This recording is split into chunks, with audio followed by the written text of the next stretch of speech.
Welcome back to Real Estate Mindset. Today's video is going to be absolutely bonkers.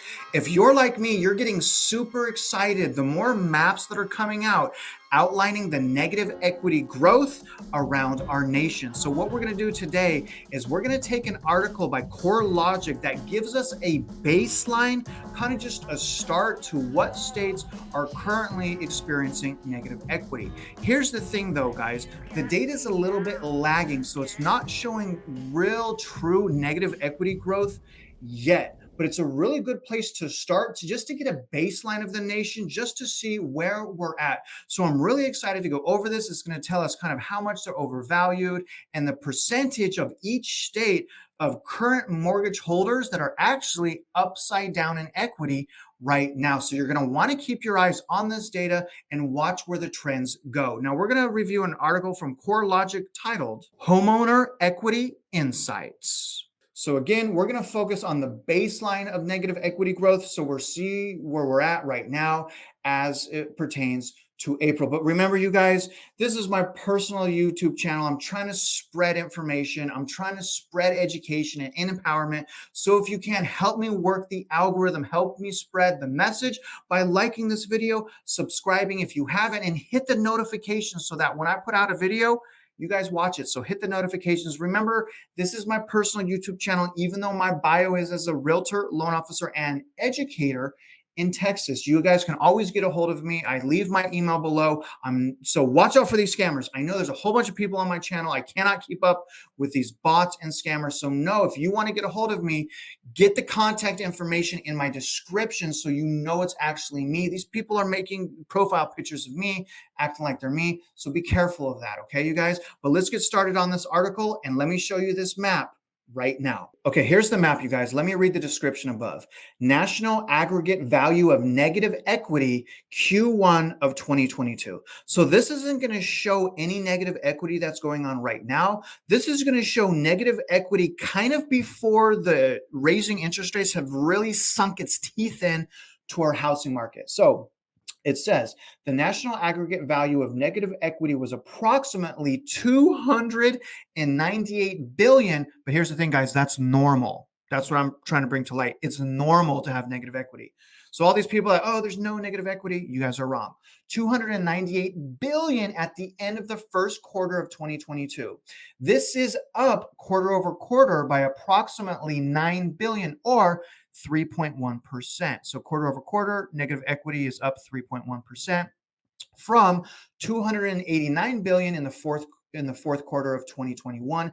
The article says 2022, but it's definitely 2021, and up year over year by approximately 26 billion, or 8.2%, from 2.7 billion in the first quarter of 2021. So obviously negative equity growth is spiking, you guys, but again, this is lagging. So imagine what the numbers are going to be for the second quarter or third and fourth quarter of this year. So keep your eye on CoreLogic's negative equity reports. It goes on. Negative equity peaked at 26% of mortgage residential properties in the fourth quarter of 2009 based on CoreLogic's equity data analysis. So back in the biggest financial collapse, 26% of residential properties with the mortgage. So this is pertaining to properties with mortgages, obviously, right? It has to have a debt to be negative equity. So at the worst, one of the worst times, third quarter of 2009, 26%. So 26% of mortgage holders upside down 2009. You guys, 1 out of every 4 people, that is a massive crisis, right? And that's what I'm afraid of here. So now that you know that, let's look at where we're at really before the quantitative tightening, raising the federal funds rate, and things of that nature took effect. So here's where we're at. And what this represents, guys, like for example, 1.5%, like in Texas, this means that 1.5% of mortgage holders are in negative equity. Okay. And the reason why they're negative equity, they probably just moved in, probably did the minimum down payment. So they got to recoup the cost, right? You have closing costs, you have fees and things like that that you have to recoup in order for you to make a profit. So they're probably brand new homeowners. But the thing is, guys, if now that equity is not surging anymore, if equity starts going down, these numbers are going to spike. So 1.5% in Texas. Here's what's really crazy in California, because equity growth is so crazy. Only 0.7% of mortgage holders are actually upside down on their house. But what is insane, you guys, look at this, Louisiana. So Louisiana, before a lot of these measures have even, taken effect, 6.9%, okay? 6.9% of mortgage holders trapped in their house, right? I don't know how much they're trapped, but 6.9% trapped in their house, you guys. I am super worried about Louisiana because the crap really hasn't even hit the fan yet. And already 6.9% of mortgage holders upside down. Astonishing.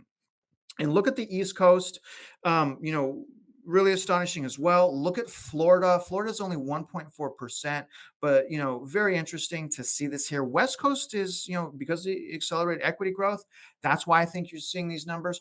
But here's the thing. As the quarters go on, you guys, you're going to start seeing these numbers skyrocket. So definitely keep your eyes on Louisiana, and then keep your eyes on wherever you want to live, your home state or wherever you want to move. But this is very interesting. But again, you guys, this is, essentially, this is where we are at before things are getting too bad, right? So expect those numbers when the next report comes out, Q2 of 2022. I expect most of those numbers to actually double, if not triple, depending on the state, right? A lot of them, it's not going to take a lot to double, but if Louisiana, I don't think Louisiana will double, but I think almost every state is going to double as far as how many residential mortgage holders are upside down in equity. But it's fascinating to know that even though there still was great surges of equity Q1 of 2022, there's still a lot of Americans that are upside down on their house already. So it's really astonishing. But here's another thing that I really want to point out to you guys. Look at how much equity has gone up. Take a look at this map. Okay, so take a look at this map. This is a really cool map, you guys. This is a national homeowner equity map.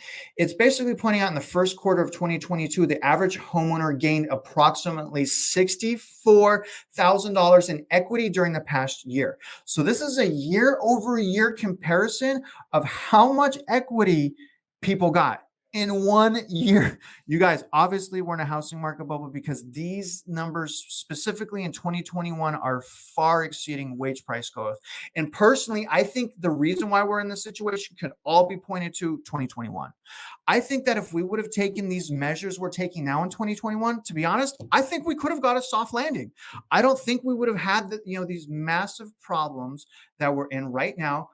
But the problem is they did not tackle this in 2021. It continued to get out of control in 2021, and that's why we're in this situation. But look at this. In California, in just 1 year, the average homeowner gained, you guys ready? $141,000. So if you bought in California the last year, congratulations on making $141,000 in equity. I hope you enjoy that property tax bill. I'm just kidding. But my point is they're going to be paying a lot more taxes because their home is now valued more. But look at Texas. Good old conservative Texas. This is why I love Texas. We're not crazy. Well, actually, there's some crazy people here. But my point is look, in Texas, almost 1/3 of the appreciation at $54,000. That's still a ton of money. Imagine that. If you're a recent homeowner, you made in 1 year approximately $54,000. But look at this, you guys. Why is Louisiana so upside down in equity when the average homeowner only went up $28,000? It's probably because the median home price is lower. So $28,000 is a lot more comparatively, but home prices only went up 28,000.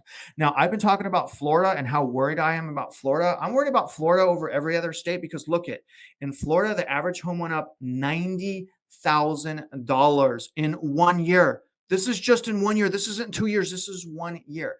So in other words, guys, this is really astonishing. Now, in conclusion, what I expect to happen, or rather, definitely what I hope to happen, I'm hoping that what is going to happen is all of the gains in 2021 are going to be erased. Okay. I don't know if it's going to happen. I think it's going to happen.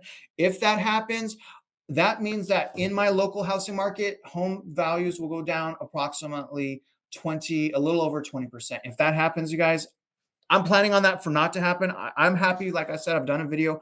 I'm happy at 15%. If house values go down 15%, then I win based on my rental fees that I'm paying right now and based on what I decided to do. But I really anticipate home values going down by the amount that you just saw in that map. So average house in Texas, 54,000. Average house in California, 140. Average home in Florida, $90,000.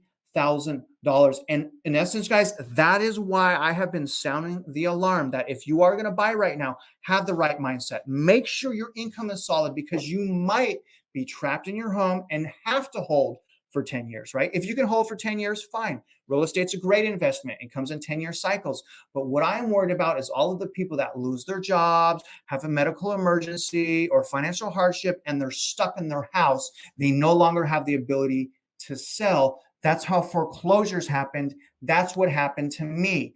I should have rented in 2008. I decided to buy. I lost my job in the recession. I went into foreclosure. And instead of being able to invest in real estate for the next 10 years of my life, I had to crawl my way out of the gutter.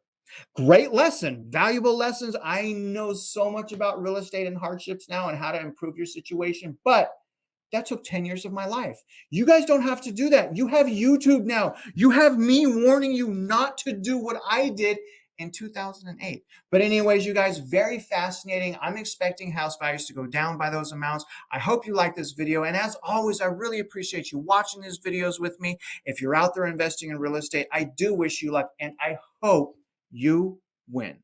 I'm not gonna keep you on it. Turned up. Do you want it turned down? My color is turned up. I like to keep it turned up in here. All right. Let's see. Okay, I'm recording. All right, you guys ready? You got that door? Linda, you always mess me up. It's just something about your facial expressions. She's making me laugh, man. Like I can see her in my peripheral vision. Okay, I really got to focus now. This is you don't know how to do this. Okay. You guys, all right. You guys, I am literally recording right now. Okay, are you guys ready? Yeah, shut the door. I'm recording right now. You're in the video. Oh my god. All right, you guys good? Okay, we're good. All right, ready? Okay, I'm gonna do this. Okay. Welcome back.